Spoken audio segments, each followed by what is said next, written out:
नमस्कार। बीए पाठ प्रथम राजनीतिक विज्ञान की ई क्लास में आपका स्वागत है। आज हम पढ़ेंगे प्रजातंत्र में राजनीतिक दलों के कार्य और उनकी भूमिका कि राजनीतिक जो दल हैं वो प्रजातंत्र में अपनी भूमिका का निर्वहन किस तरीके से करते हैं। सबसे पहला उनके द्वारा जो कार्य किया जाता है वह है लोकमत का निर्माण। वर्तमान समय में राज्य संबंधी जो कार्य हैं बहुत अधिक जटिल और व्यापक हो गए हैं, जो साधारण जनता की समझ से बाहर हैं। ऐसी स्थिति में राजनीतिक दल सार्वजनिक समस्याओं को जनता के सम्मुख इस रूप में प्रस्तुत करते हैं कि साधारण जनता भी उसे समझ सके। जब विविध राजनीतिक दल समस्याओं के संबंध में अपने अपने विभिन्न दृष्टिकोण प्रकट करते हैं तो साधारण जनता भी इन समस्याओं को भली प्रकार से समझकर निर्णय कर सकती है और इससे लोकमत का निर्माण हो सकता है। दूसरा है चुनावों का संचालन। वर्तमान के अंदर राज्यों की जनसंख्या भी बहुत ज़्यादा है और ऐसे में क्षेत्रफल भी काफ़ी है और जनसंख्या भी बहुत है, तो स्वतंत्र रूप से कोई भी व्यक्ति चुनाव नहीं लड़ सकता, क्योंकि हर एक व्यक्ति को जो मतदाता है या वैश्य मतदान का एक प्रचलन के कारण स्वतंत्र रूप से वो चुनाव लड़ना लगभग उसके लिए असंभव है। ऐसी स्थिति में राजनीतिक दल अपने दल की ओर से उम्मीदवार खड़ा करते हैं और उसके पक्ष में प्रचार करते हैं। चुनाव के समय में जो होने वाला खर्च है वो भी राजनीतिक दल द्वारा ही निर्वहन किया जाता है। यदि राजनीतिक दल न हो तो विशाल लोकतांत्रिक राज्यों में निर्वाचन का संचालन लगभग असंभव हो जाएगा। तीसरा है सरकार का निर्माण। निर्वाचन के बाद राजनीतिक दलों के द्वारा ही सरकार का निर्माण किया जाता है। अध्यक्षात्मक शासन व्यवस्था में राष्ट्रपति अपने विचारों से सहमत व्यक्तियों को मंत्रिमंडल में शामिल कर लेता है, लेकिन जो संस्थात्मक शासन व्यवस्था है उसमें राजनीतिक जो दल को व्यवस्थापिका में बहुमत प्राप्त होता है, वही उसका जो प्रधान है वही मंत्रिमंडल का निर्माण करता है। तो मंत्रिमंडल व्यवस्थापिका में अपने राजनीतिक दलों के समर्थन के आधार पर ही शासन कर सकती है। इस प्रकार से शासन व्यवस्था के संचालन में राजनीतिक दलों का बहुत ज़्यादा महत्व होता है। चौथा है शासन सत्ता को मर्यादित करना।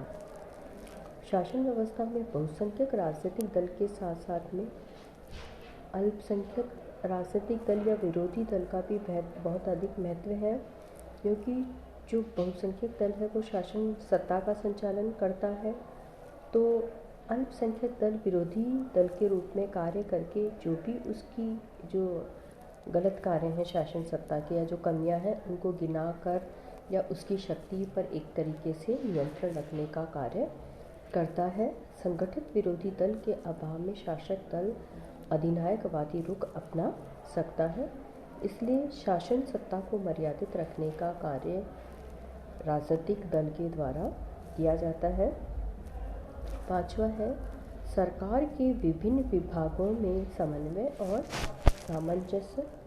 सरकार के द्वारा उसी समय ठीक प्रकार से कार्य किया जा सकता है जबकि शासन के विभिन्न अंग परस्पर सहयोग करें, और ये सहयोग राजनीतिक दलों के द्वारा ही संभव है। संसदीय शासन व्यवस्था में तो सामान्यतः कानून निर्माण और प्रशासन की शक्ति एक ही राजनीतिक दल के हाथ में होती है और दलीय अनुशासन के कारण कार्यपालिका और व्यवस्थापिका से अपनी इच्छा अनुसार कानून निर्माण करवा सकती है। अध्यक्षात्मक शासन वाले संयुक्त राष्ट्र अमेरिका जैसे देशों में जहाँ पर व्यवस्थापिका और कार्यपालिका शासन के दो विभिन्न अंग होते हैं, तो राजनीतिक दलों की सहायता के बिना भली प्रकार से उनका संचालन संभव नहीं हो पाएगा। उनके बीच सहयोग बैठाने का कार्य दलों के द्वारा ही किया जाता है। राजनीतिक चेतना का प्रसार। राजनीतिक दल नागरिकों में राजनीतिक शिक्षा और चेतना का विस्तार करते हैं। सार्वजनिक समस्याओं के संबंध में निरंतर प्रचार और वाद विवाद के आधार पर वे सामान्य जनता को सार्वजनिक जो विषय हैं उनके प्रति रुचि उत्पन्न करते हैं। उनका उद्देश्य अपनी लोकप्रियता बढ़ाकर शासन शक्ति पर एकाधिकार करना होता है। इसीलिए वे प्रेस, प्लेटफॉर्म व अन्य साधनों के आधार पर अपनी विचारधारा को अधिक से अधिक प्रचारित करते हैं, या राजनीतिक जो भी समस्याएं हैं उनके ऊपर उनको प्रचारित करके जनता के समक्ष लाते हैं। तो उससे उदासीन जो मतदाता है कहीं ना कहीं उसको भी सार्वजनिक ज्ञान प्राप्त हो जाता है। 7वां है जनता और शासन के बीच संबंध। प्रजातंत्र का आधारभूत सिद्धांत है जनता और शासन के बीच संपर्क बना रहे, और इस प्रकार के संपर्क स्थापित करने में सबसे बड़ा जो साधन है वो राजनीतिक दल है। प्रजातंत्र में जिस दल के हाथ में शासन शक्ति होती है उसके सदस्य जनता के मध्य सरकारी नीतियों का प्रचार करते हैं और जनमत को अपने पक्ष में करने का प्रयत्न करते हैं, और जो विरोधी दल है उनकी दोषों की ओर जनता का ध्यान आकर्षित करते हैं। इसके अतिरिक्त ये सभी दल जनता की कठिनाइयों और शिकायतों को शासन के सम्मुख प्रस्तुत करते हैं और विविध जो विधियां बनाकर उनके समाधान की कोशिश भी करने की कोशिश करते हैं। तो इस तरीके से राजनीतिक दल प्रजातांत्रिक शासन की धुरी के रूप में कार्य करते हैं, और प्रजातंत्र के संचालन के लिए जो राजनीतिक दल है उनका अस्तित्व नितांत ही अनिवार्य है। उनके बिना वर्तमान में लोकतंत्रीय शासन व्यवस्था का संचालन करना लगभग असंभव सा है। धन्यवाद।